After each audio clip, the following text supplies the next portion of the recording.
മകരവിളക്ക് മഹോത്സവത്തിന് മുന്നോടിയായി ശബരിമലയിൽ പോലീസിന്റെ 6ാമത്തെ ബാച്ച് സ്പെഷ്യൽ ഓഫീസർ സുജിത് ദാസിന്റെ നേതൃത്വത്തിൽ ചുമതലയേറ്റു. നിലവിൽ തിരുവനന്തപുരം പോലീസ് ഹെഡ്ക്വാർട്ടേഴ്സ് എസ്പിയാണ് സുജിത് ദാസ്.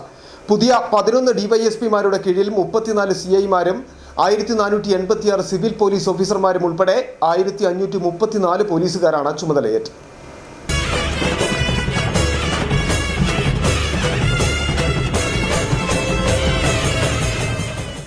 പുതിയ ബാച്ചിന് സ്പെഷ്യൽ ഓഫീസർ നിർദ്ദേശങ്ങൾ നൽകി.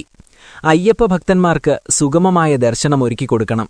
തീർത്ഥാടകരുടെ സുരക്ഷയും സംരക്ഷണവും ഉറപ്പാക്കുന്നതിനായി എല്ലാ പോലീസ് ഉദ്യോഗസ്ഥരും പ്രത്യേകം ശ്രദ്ധിക്കണമെന്നും സ്പെഷ്യൽ ഓഫീസർ നിർദ്ദേശം നൽകി. അവരുടെ ഉത്തരവാദിത്വം മനസ്സിലാക്കിക്കൊണ്ട്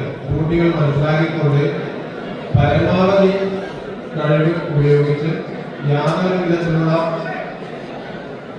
പ്രശ്നങ്ങളും ഇല്ലാതെ ദർശനം നടത്തി അവരെ തിരികെ അയക്കാൻ ഒരു നല്ല മനസ്സിൽ കാണിച്ചുകൊണ്ട് ജോലി ചെയ്യണം എന്നാണ് എനിക്ക് നമ്മളോട് പറയാനുള്ളത്.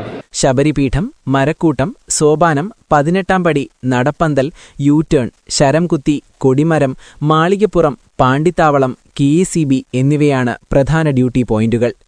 ജനുവരി 14-ന് മകരവിളക്ക് മഹോത്സവത്തിലെ ഭക്തജനത്തിരക്ക് പരിഗണിച്ച് പ്രത്യേക ക്രമീകരണങ്ങൾ ഒരുക്കുമെന്നും സ്പെഷ്യൽ ഓഫീസർ അറിയിച്ചു. City vision Sannidhanam.